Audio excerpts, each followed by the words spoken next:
Je m'appelle Yannick et je suis technicien pour l'organisme de bassin versant Charlevoix-Montmorency. Au courant de l'été 2023, notre équipe est venue faire une caractérisation du lac brûlé.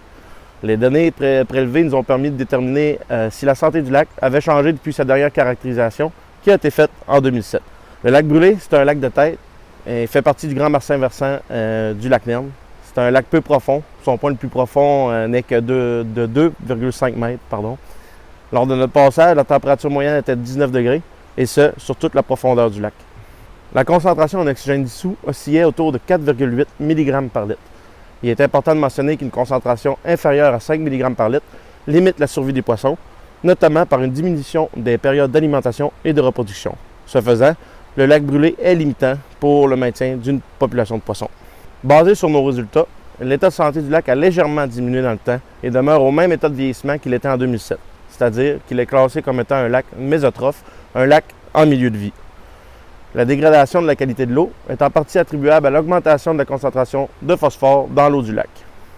Le phosphore est un élément essentiel à la croissance végétale, mais en excès, il entraîne une accélération de la prolifération des plantes aquatiques et une diminution de la qualité globale de l'eau. Les sources de phosphore sont nombreuses, telles que les engrais domestiques et agricoles, les installations septiques non conformes et la mise à nu des sols. Rappelez-vous que de simples gestes peuvent faire toute la différence sur la qualité de l'eau de votre lac et sur son état de vieillissement.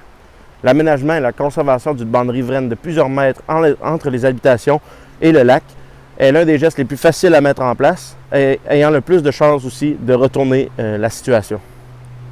Contrôler aussi l'eau de ruissellement sur votre terrain est également très efficace. Privilégiez les surfaces perméables, récupérez de l'eau de pluie de vos gouttières, aménagez des plates-bandes et des jardins de pluie.